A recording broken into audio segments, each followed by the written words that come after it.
자, 오늘 본문 말씀을 가지고 평생 감사를 넘치게 하라라는 제목의 말씀을 드리겠습니다. 함께 우리 제목을 따라 하시겠습니다. 평생 감사를 넘치게 하라. 한 번 더 따라 하시겠습니다. 평생 감사를 넘치게 하라. 네, 고맙습니다. 오늘은 로마서 말씀이 아닌 다른 본문의 말씀을 가지고 다른 주제의 말씀을 여러분에게 드리려고 합니다. 사랑하는 여러분, 지난주에 저는 우리 물론 목사님 그리고 우리 두 분의 장로님들과 함께 우리 교단 제118년차 교단 총회에 참석을 하고 왔습니다. 참석하는 내내 몸이 참 피곤하고 고단했는데요, 제 마음은 오히려 참 기쁨으로 가득 찼고 또 행복한 시간이었습니다. 왜냐하면 저는 다음과 같은 이유로 제 마음에 감사가 차고 넘쳤기 때문입니다. 먼저 우리 교단, 우리 대한민국 안에 우리 선교교단은 약 3천여 교회가 있는데 이 3천여 교회 중에 대표 중에 한 사람으로 이 교단 총회에 참석할 수 있게 되어 참 감사했고요. 또 올해 제가 우리 경기 서지방에 47개 교회가 있는데 47개 교회를 섬기는 지방회장으로 일을 하고 있어요. 그래서 46개 교회에 작은 교회 목사님들 많으신데 그런 목사님들을 섬기고 또 어려운 교회를 돕고 하는 일을 할 수 있어서 감사했고요. 무엇보다 우리 세한교회의 담임 목사로서 여러분들을 위해서 기도하고 또 일을 할 수 있게 하셔서 얼마나 감사한지 이 교단 총회 기간 내내 제 마음에 감사가 차고 넘쳤습니다. 이처럼 제 마음에 감사가 차고 넘치니까요, 몸이 힘들고 고단해도 그것은 아무런 문제가 되지 않았습니다. 이와 같이 우리의 마음과 생각에 감사가 막 차고 넘치면요, 삶이 아무리 힘들고 어렵더라도 그게 뭐가 문제가 되겠습니까? 내 마음이 천국이고 내 삶의 지경이 하나님의 은혜가로 가득한 하나님의 나라인데 무엇이 걱정이고 무엇이 염려가 되겠으며 무엇이 두렵고 무슨 낙심이 되겠습니까? 설령 사방이 꽉 막힌 것 같고 도저히 어떻게 해결을 해야 될지 어떻게 살아야 될지 답이 없다 할지라도 내 마음에 감사가 차고 넘쳐서 내 마음이 천국이라면 그런 이 힘든 어려운 순간 속에서도 하나님의 은혜를 바라고 담담하게 잠잠히 때를 기다릴 것이고 또 주실 은혜를 바라보고 그 은혜를 붙잡고 자족의 은혜를 누리며 살게 될 것입니다. 우리에게 있어서의 관건은 우리가 감사할 수 있느냐, 내 마음에 감사가 있느냐, 감사가 차고 넘치느냐, 이것이 저와 여러분의 관건입니다. 부디 말씀을 들으시는 모든 분들이 하나님의 은혜로 말미암아 여러분의 마음과 생각 속에 감사가 풍성하게 차고 넘치시기를 간절히 주의 이름으로 축복합니다. 자, 그런데 이거 누가 모르는 얘기는 아니죠. 감사의 유익, 감사의 효능, 감사의 능력 모르시는 분이 어디 있습니까? 그런데 왜 우리는 삶의 현장에서 이 감사를 풍성하게 하고 살지 못할까요? 사랑하는 여러분, 여러 가지 이유가 있을 수 있겠죠. 그러나 오늘은 말씀을 통해서 우리가 어떻게 하면 감사를 차고 넘치게 할 수 있는지, 그것도 한순간에 그치는 것이 아니라 하나님의 나라 가는 그날까지 평생 우리가 어떻게 하면 감사를 차고 넘치게 해서 우리의 마음의 천국을 이루고 우리의 삶의 지경에 하나님의 나라를 임하게 할 수 있는지를 대해서 말씀을 통해 살펴보며 은혜를 나누겠습니다. 큰의 시간 되기를 다시 한번 간절히 주의 이름으로 축복합니다. 자, 그렇다면 우리가 평생 감사를 넘치게 하며 살려면 어떻게 하면 될까요? 오늘 본문에서 사도 바울은 우리에게 어떠한 권면을 하고 있을까요? 이 질문에 대한 답을 찾기에 앞서 오늘 먼저 본문의 배경 설명부터 여러분에게 좀 해드리겠습니다. 오늘 본문 말씀이 포함된 골로새서는 사도 바울이 주후 60호는 62년경에 골로새 교회에 보낸 편지, 서신입니다. 골로새 교회는 오늘날 터키의 호나스라는 도시인 골로새라는 지역, 도시에 세워진 교회입니다. 자, 이 골로새라는 도시는 오늘날 그리스와 터키의 근해인 에게해와 그리고 유프라테스 강이 만나는 지역에 위치해 있습니다. 그래서 과거서부터 현재에 이르기까지 동양과 서양이 만나는 교통의 요충지였기에 무역과 상업이 과거서부터 오늘날까지도 발달한 도시입니다. 그런 골로새라는 도시에 골로새 교회가 세워졌습니다. 자, 그런데 이 골로새 교회는 신약 성경에 나오는 여러 초대 교회와는 좀 다른 면모가 있었어요. 무엇이냐? 신약 성경에 나오는 여러 초대 교회들은 대체로 사도들에 의해서 개척이 된 교회입니다. 사도 바울 혹은 예수님의 열두 제자를 통해서 세워진 교회들이 대부분이에요. 자, 그런데 이 골로새 교회는 사도들에 의해서 세워진 교회가 아니라 에바브라라는 목회자와 무엇보다 빌레몬이라는 평신도 지도자, 평신도 목회자에 의해서 세워진 교회입니다. 특별히 이 빌레몬이 누구냐? 빌레몬서의 1차 수신자고요. 이 빌레몬이라는 사람은 골로새 지역의 유지였어요. 그리고 큰 사업을 하는 사람이었으며 무엇보다 평상시에 경건한 삶을 살고 어려운 이웃을 많이 돕고 착한 행실을 많이 한 의인으로 인정을 받았던 사람이었습니다. 이런 빌레몬이 에베소라는 곳에 가게 돼요. 출장을 갔는지 사업차 갔는지 무슨 일이 있어서 갔는지 잘 모르겠는데 에베소라는 곳에 가게 되고요. 그곳에서 누구를 만나냐? 에베소에 있는 두란노 서원에서 말씀을 가르치던 사도 바울을 만나게 됩니다. 그 두란노 서원에서 사도 바울을 만나 복음을 듣고 하나님의 말씀을 배우면서 그가 예수를 믿게 됩니다. 개종을 하게 돼요. 회심하게 돼요.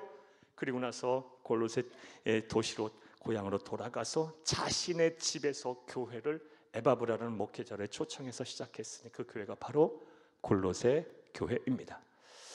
골로새 교회는 이렇게 의인으로 칭송을 받고 경건한 자라고 인정을 받았던 신앙인이었던 이 빌레몬과 같은 사람에 의해서 교회가 시작됐고 세워졌기에 초기에는 사랑의 교제가 막 충만했어요.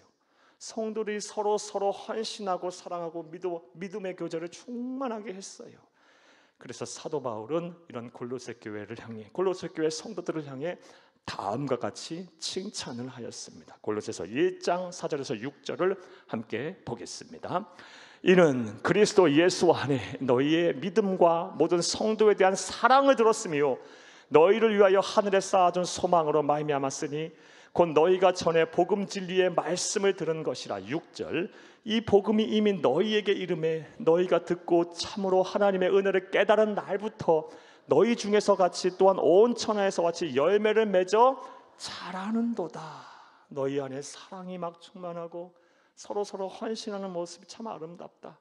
그리고 너희가 복음을 듣고 예수를 믿은 날부터 이 믿음의 열매가 막 자라는구나. 너무 기쁘다, 감사하다, 이런 말씀이에요. 자, 그런데 이 일 있고 나서 얼마 지나지 않아서 골로새 교회에 큰 위기가 찾아왔습니다. 그 이유는 무엇이냐? 이단들이 교회에 들어왔어요.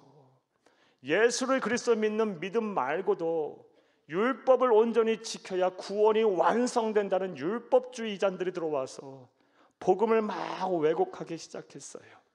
또 당대 주류 철학이었던 스토아 철학의 영향을 받은 이단들이 들어와서요, 금욕주의적인 삶을 살아야 구원에 이를 수 있다고 복음을 막 왜곡을 했어요.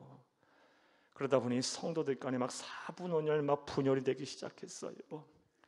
그토록 사랑으로 헌신하며 서로 믿음의 교제를 충만하게 하던 이 교회가요, 서로 시기하고 질투하고 서로 막 비난하고 정죄하면서 교회가 막 분열되기 시작했어요.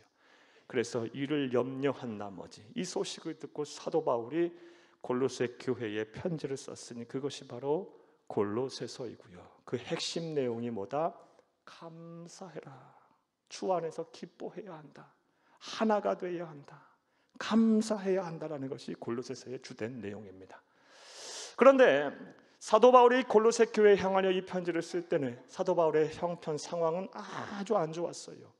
왜냐하면 그는 지금 로마서를, 이 골로새서를 쓸 당시 로마의 참혹한 감옥 속에 수감되어 있는 상황이었기 때문이에요. 그래서 우리는 에베소서, 골로새서, 빌립보서, 빌레몬서 네 편의 서신서를 가리켜서 옥중서신이라고 그래요. 사도 바울은 지금 감옥에 수감되어 있는 상황, 자유를 빼앗긴 그 상황 속에서 골로새 교회 성도들을 향해서 감사해라, 기뻐해라, 감사해라, 하나가 되어야 한다라고 말하고 있어요. 자, 이제 이런 내용 이해를 바탕으로 오늘 우리가 해결해야 될 질문에 대한 답을 본문에서 찾아보겠습니다. 사랑하는 여러분, 우리가 평생 감사하여 우리의 마음의 천국을 이루고 우리의 삶의 지경에 하나님의 나라가 임하게 하려면 어떻게 하면 될까요? 하나님께서는 사도 바울을 통해서 우리에게 어떠한 권면의 말씀을 주고 있을까요? 자, 이제부터 따라하시겠습니다. 첫째로, 어떠한 상황 속에서도 감사하기를 굳게 결심해야 합니다.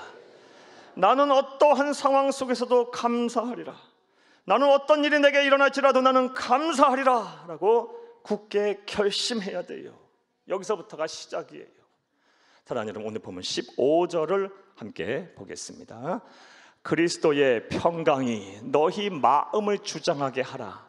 너희는 평강을 위하여 한 몸으로 부르심을 받았나니 너희는 또한 감사하는 자가 되라. 아멘. 15절 말씀 상반절을 보게 되면 그리스도의 평강이 너희 마음을 주장하게 하라. 우리 이 구절을 주의 깊게 봐야 하는데요, 하나님의 평강을 위하여 한 몸으로 부르심은 너희가 받았으니 너희가 감사하며 살려면 뭐 해야 된다? 그리스도의 평강이 너희 마음을 주장하게 해야 한다라는 것입니다.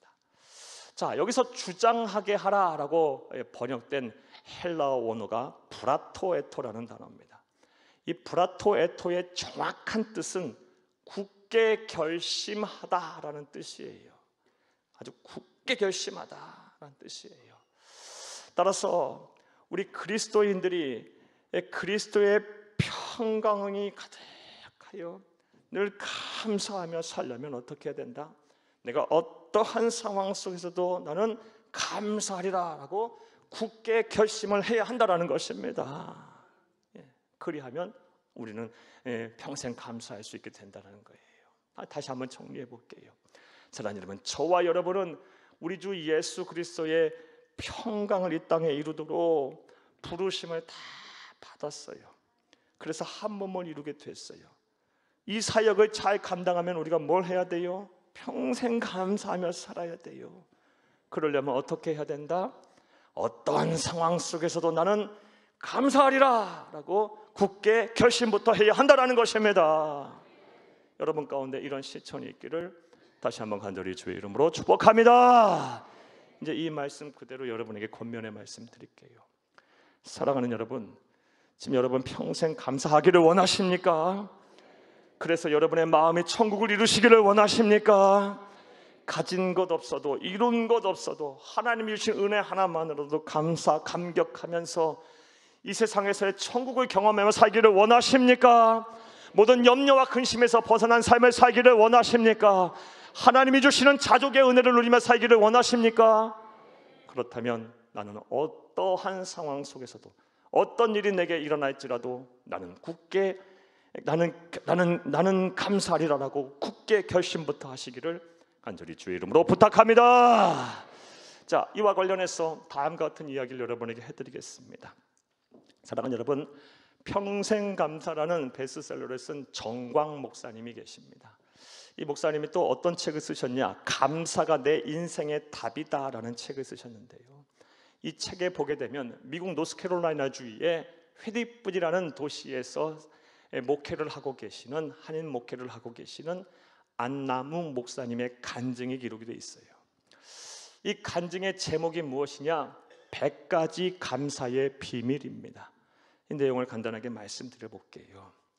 사랑하는 여러분, 이 미국 노스캐롤라이나 주의 휘디뿌디라는 도시는 군사 도시랍니다. 미군 기지가 거기서 있고요, 그 주민 대부분이 군인 또는 군인 가족이라고 합니다. 그곳에서 한인 목회를 하시는 목사님 교회의 성도들도 따라서 자연스럽게 군인 가족이고 대부분이 주한미군으로 왔다가 여기서 결혼을 해서 국제 결혼을 해서 이민을 간 한인분들이 대부분의 성도들이랍니다. 오늘날에는 뭐 국제 결혼이 뭐 자연스럽고 뭐 이상할 것이 없고 문제가 될 것 전혀 없고 보편적인 이라 볼 수 있겠지만, 우리 대한민국이 잘 살지 못했던 그 옛날 그 시절에 주한미군과 함께 결혼하셨던 분들은, 모든 분들이 다 그런 것들은 아니지만 대체로 힘들고 어려운 삶을 사셨던 분들이에요. 남들이 하지 않는 그런 조금 좋지 못한 그런 직업을 가지셨던 분도 많았어요. 마음의 상처를 입으신 분들이 많으셨어요. 그러다 보니 성격도 모나신 분들이 많았고요. 그런 분들, 우리 이 목사님, 안남은 목사님 목회하시는 이 교회 안에서 성도들 가운데 많은 분들이, 그런 분들이 계셨다고 합니다. 그런데 그 성도님들 가운데 한 권사님이 계시는데, 이 권사님이 보통 분이 아니에요. 아주 성격이 별나신 분이에요. 그래서 이 권사님이 주동이 돼서 이 목사님 부임하시기 전에 이미 목사님 3분이나 이 권사님이 주동이 돼서 이 목사님들을 쫓아냈다고 해요. 이런 소식을 전혀 알지 못한 채 이 안남은 목사님이 교회에 부임을 했는데, 나중에 알게 되어 보니 그 권사님이 어떤 분인가 궁금증도 생기더랍니다. 처음 몇 주간에는 그렇게 잘해주더래요. 이 소문이 다 헛소문이었구나 그랬다고 생각을 했는데, 그 몇 주가 지내자 이제 본색을 드러내면서 목사님을 아주 괴롭히고, 막 없는 말들을 막 지어내고, 막 무리를 짓고 당을 만들고 사모님을 괴롭히고 막 이 목사님을 힘들게 하시더래요. 얼마나 이 목사님이 힘들었는지 그 권사님 때문에 자다가 가위에 몇 번을 눌렸다고 해요. 그래서 더 이상 이제 나는 이곳에서 목회를 못하겠다라고 생각이 돼서 이 목사님도 교회를 떠나야겠다라고 생각하고, 마지막으로 그래도 목사인데 교회를 위해서, 앞으로의 사역을 위해서 금식하며 기도해야 되지 않겠나 싶어 3일간 금식을 했다고 합니다. 그리고 3일째 금식하는 마지막 날 기도하는데 하나님께서 책망을 하시더래요. 목사야, 너는 어찌 감사도 하지 않으면서 그 성도를 그렇게 미워하느냐 그러시더랍니다. 그래서 이 목사님이 그 말씀에 또 순종해서 억지로 그 권사님 때문에 내가 무엇을 감사해야 하는지 적기 시작하셨다고 해요. 그렇게 하루 종일 머리를 쥐어짜며 억지로 감사 제목 50가지를 적었다고 해요. 그런데 얼마나 힘들어서 그렇게 적었겠어요. 그 마음을 삭히면서.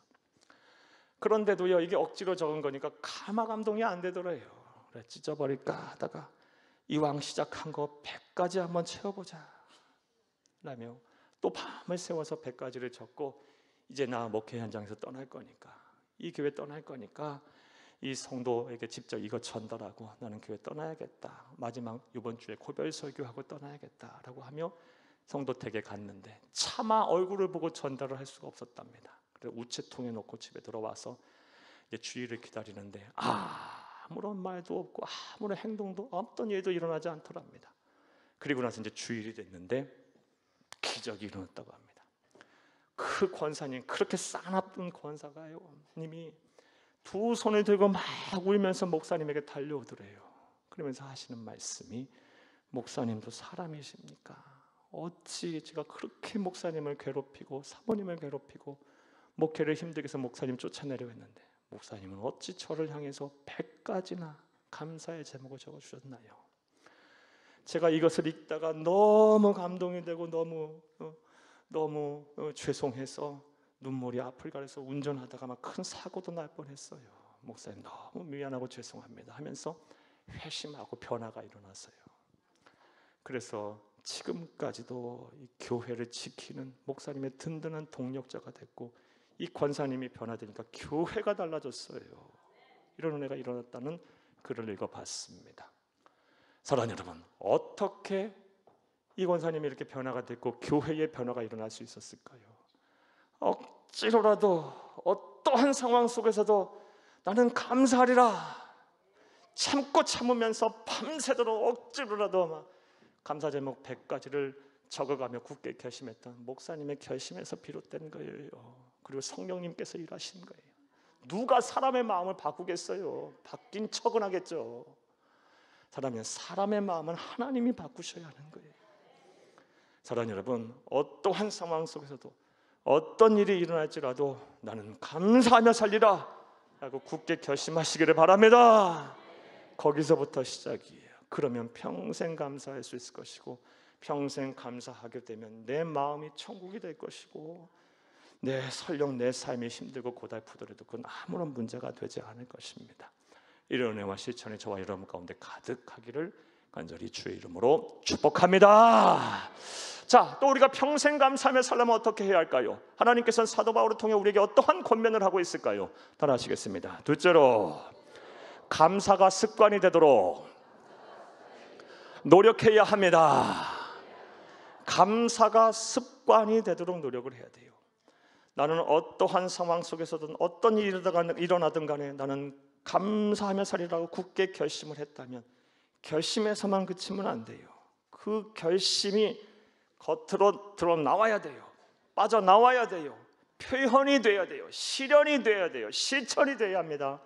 그래서 감사가 습관이 되도록 할 때 비로소 우리는 평생 감사할 수 있는 겁니다. 오늘 보면 15절을 다시 한번 보겠습니다. 그리스도의 평강이 너희 마음을 주장하게 하라. 너희는 평강을 위하여 한 몸으로 부르심을 받았나니 너희는 또한 감사하는 자가 되라. 아멘. 15절의 하반절 말씀, 너희는 또한 감사하는 자가 되라. 이 말, 한국어로 번역된 성경을 보면요, 이 성경의 원어적인 의미를, 이 뉘앙스를 잘 때로는 파악하기가 쉽지 않아요. 이 고대 헬라어가 가진 시제와 어법을 보게 되면요, 이 감사하는 자가 되라라는 것이요, 반복적인 행위를 나타내는 시제를 사용하고 있어요. 그러니까 감사하는 자가 되라가 아니라 반복해서 감사를 계속해서 반복해서 하는, 그렇게 감사하는 자가 되라라는 뜻이에요. 이게 정확한 헬라어의 원어적인 성경의 의미예요. 자, 그런데 우리가 똑같은 일을 계속해서 반복하게 되면 그게 어떻게 됩니까? 우리에게 습관이 돼요. 따라서 반복해서 감사하는 자가 되라는 말은, 오늘 보면 15절 말씀은 감사가 습관이 되게 하라라는 말씀입니다. 사랑하는 여러분, 평생 감사하며 살기를 원하십니까?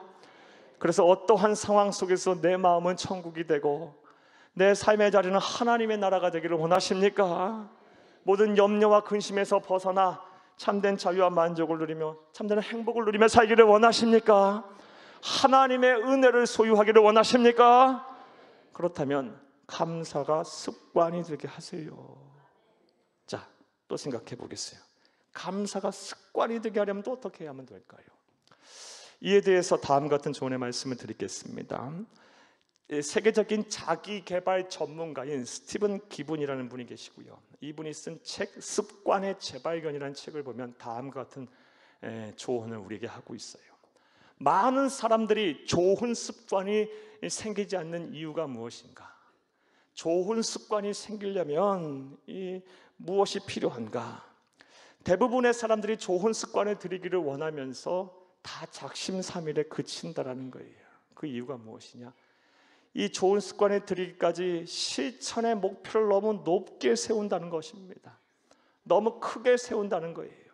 그러면서 쉽게 설명을 하기 위해서 다이어트를 예로 드는데, 많은 사람들이 다이어트 하려고 어떤 목표를 세우냐? 나 하루 한 끼만 먹을래.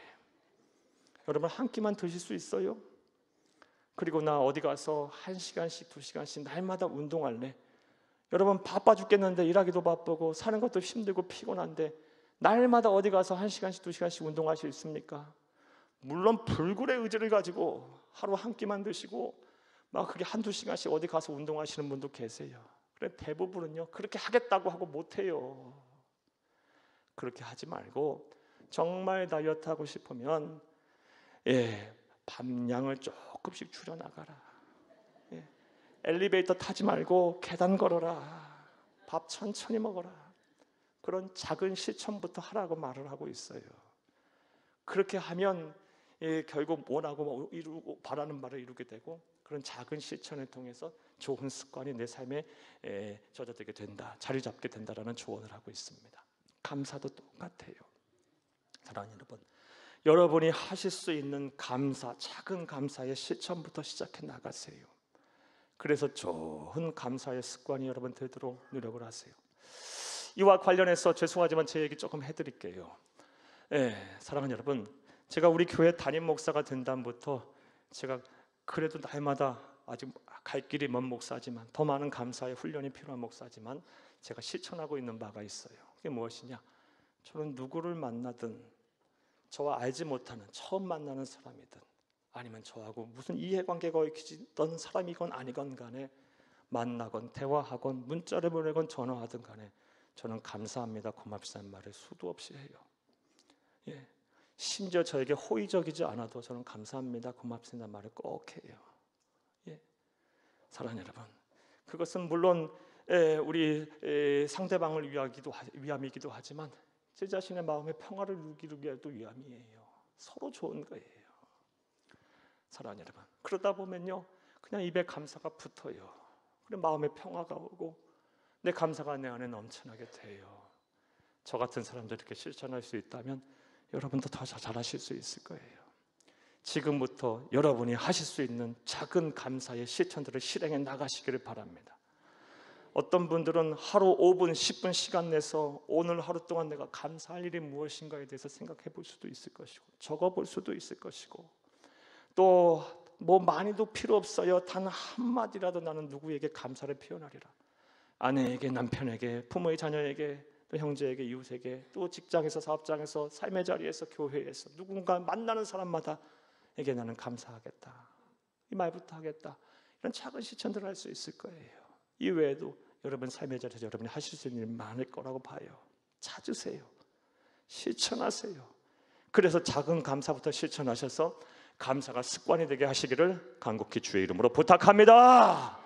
그리하면 평생 감사할 수 있는 거예요. 어떠한 상황 속에서든 어떤 일이 내게 일어나든 간에 나는 감사하며 살 수 있는 거예요. 내 마음이 천국이 되는 거예요.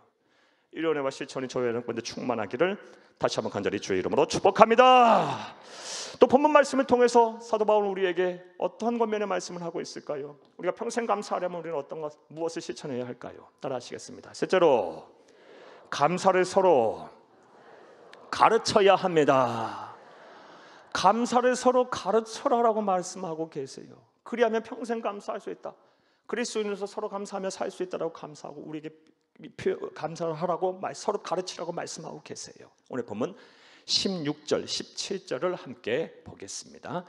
그리스도의 말씀이 너희 속에 풍성히 거하여 모든 지혜로 피차 가르치며 권면하고 시와 찬송과 신령한 노래를 부르며 감사하는 마음으로 하나님을 찬양하고 또 무엇을 하든지 말이나 일이나 다 주 예수의 이름으로 하고 그를 힘입어 하나님 아버지께 감사하라. 누가 주 예수 그리스도로 부르심을 받았다면 뭐해라? 피차 뭐해라? 가르치라, 권면해라. 그리고 결국 뭐하게 하라? 함께 하나님을 찬송하고 하나님께 감사와 찬송 높이게 해라. 다시 말해 한마디로 하나님께 감사 찬송 올릴 수 있도록 감사를 권면해라, 이 말씀이에요. 가르치라. 그러므로 사랑하는 여러분, 이 말씀에 따라 저와 여러분 부지런히 감사를 가르쳐야 될 거예요. 가정에서도 가르치고 또 여러분의 교회 안에 구역 기관 안에서도 또 삶의 자리에서도 부지런히 감사를 가르치세요. 자, 근데 가르치라라고 하면 여러분 설교하라는 말씀이 아니에요. 물론 그럴 수도 있겠죠. 설교하고 뭐 훈계하라는 말씀만은 아니에요. 그런 거 함부로 하면 감사가 오히려 역효과를 불러일으킬 거예요. 여러분, 이 말씀을 이렇게 이해하시면 좋겠어요. 받은 은혜를 나누라. 받은 은혜를, 나를 향한 하나님의 은혜, 내게 베풀어 주신 하나님의 은혜를 겸손한 태도로 나누세요. 여러분, 겸손한 태도로 하나님이 나에게 이렇게까지 일하셨으니 우리 형제님에게도 자매님에게도 이런 은혜가 반드시 임할 거예요. 제가 기도할게요 하면서 그 받은 은혜를 자꾸 나누세요. 우리 그리스도인에게서 내가 당하는 고통은요, 나만의 고통이 아님을 기억하세요. 내 고통은 재활용하는 거예요.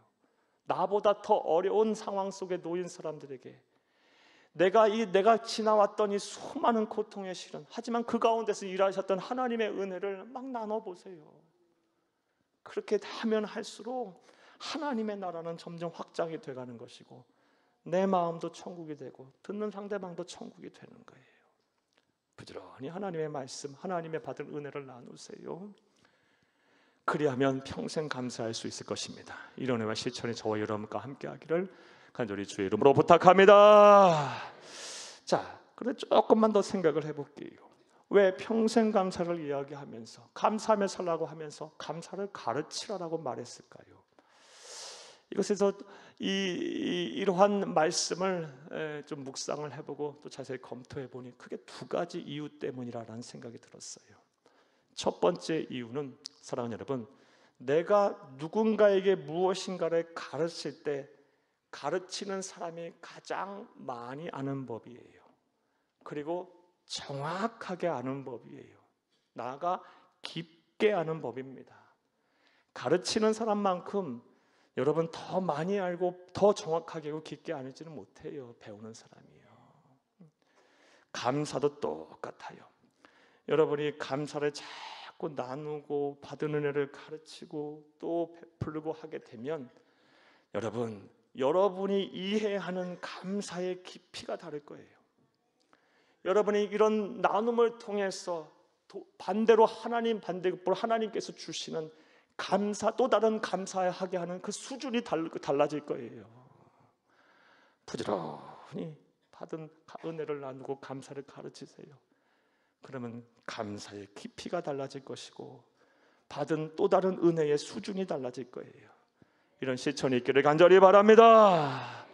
또 다른 이유와 목적은요, 왜 감사를 가르치라고 말씀하셨을까? 곰곰이 묵상해보니 사랑하는 여러분, 우리 그리스도인에게 있어서의 신앙생활은 언제나 항상 공동체적이어야 하기 때문이에요.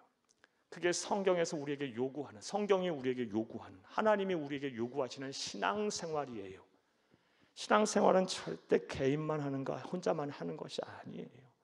신앙생활은 언제나 공동체적으로 하는 거예요. 이게 하나님의 뜻이에요. 그래서 오늘 본문 말씀 15, 16, 17절에서 보게 되면 감사하라는 말씀이 전부 다 복수형이에요. 여러분, 한 사람에게만 한 말씀이 아니에요. 다 같이 감사하게 하라는 말씀이에요. 따라서 내가 지금 어떠한 상황 속에도 감사하리라 굳게 결심했고 내게 감사의 습관이 들었다면 이제 내가 받은 이 은혜, 감사를 막 나눠서 나뿐만이 아니라 우리 가족들이도 감사를 막 굳게 결심하고 감사의 좋은 습관이 들어서 감사하게 만들고 또 막 직장과 사업장에서도 그렇게 하고 막 구역과 기관에서도 막 교회 안에서 그렇게 하시기를 바랍니다. 이게 하나님의 뜻이고 이렇게 하는 사람이 신앙생활을 잘하는 사람이고 이렇게 하는 사람이 성경적으로 신앙생활 하시는 분이에요. 사랑하는 여러분, 우리의 신앙생활은 늘 공동체적이어야 하기 때문에 하나님께서는 감사를 명령하시면서 감사를 가르치라고 우리에게 하신 말씀이에요. 자, 이제 말씀을 맺겠습니다. 사랑하는 여러분, 예전에도 한번 말씀드린 적이 있는데 저는 우리 교회 담임 목사로서의 꿈이 있습니다. 날마다 기도하는 기도 제목 가운데 하나가 있는데 그것이 무엇이냐? 우리 교회에 속한 모든 성도님들이 온 가족과 함께 예배당에 나와 예배를 드리는 거예요. 그게 제 꿈이에요. 그냥 예배를 드리는 것이 아니고 억지로 끌려와서 예배를 드리는 것이 아니고 온 가족 식구가 막 서로에게 감사하면서 막 천사와 같이 기쁜 얼굴을 하고 함께 나와 하나님께 한 목소리로 감사의 찬송을 부르며 예배를 드리는 것, 이게 제가 지금 담임 목사로서 날마다 기도하는 꿈 중에 하나예요. 여러분 생각해 보세요. 부부가 막 서로에게 감사하며 손을 잡고 예배하고 부모와 자녀가 막 서로에게 감사하며 예배하고 막 형제들이 막 이웃 함께 막 다 이 자리에 모여서 감사하면서 서로에게 감사하며 예배하는 모습도 한번 떠올려 보세요. 뭐 감동적이잖아요. 너무 기뻐요. 그런 날이 속히 오게 될 줄로 믿습니다. 이제 사랑하는 여러분, 이를 위해 저와 여러분부터 변화돼야 돼요. 나부터 변화돼야 돼요. 그 나로 인해서 내 가정이 달라져야 되고 우리 구역과 기관이 달라져야 되고 직장과 사업장이 달라져야 되고 삶의 자리가 달라져야 돼요. 감사하는 사람으로 변화되어야 합니다. 오늘 우리에게 주신 말씀을 따라서 잘 마음에 새기고 실천하시기를 바라요. 어떠한 상황 속에서도 나는 감사하리라. 어떠한 일이 일어나든 간에 나는 감사하리라. 우리 그리스도인에게서 반드시 입에서 제거해야 할 말, 원망과 불평이에요. 이거 갖고 이거 달고 사는 사람 절대 하나님의 복을 못 받아요. 성경에서 어디 원망과 불평해서 하나님께 복을 받은 사람이 있습니까? 단 한 사람도 없어요. 전부 망했어요. 사랑하는 여러분, 원망과 불평이 나오는 순간 감사로 빨리 바꿔내 버리세요. 감사하는, 나는 어떠한 상황 속에서 어떠한 일이 일어나든 간에 나는 감사하리라 굳게 결심하시고 감사의 습관을 들이시고 무엇보다 감사를 부지런히 다른 사람과 함께 나누시고 가르치세요. 그리하면 평생 감사할 수 있게 하나님께서 하실 겁니다. 여러분의 마음이 천국이 되게 하실 것입니다. 여러분의 삶의 자리가 하나님의 은혜로 충만한 하나님의 나라가 되게 하실 것입니다. 이런 은혜와 복이 저와 여러분 가운데 충만하기를 간절히 주의 이름으로 축복합니다. 축복합니다. 축복합니다.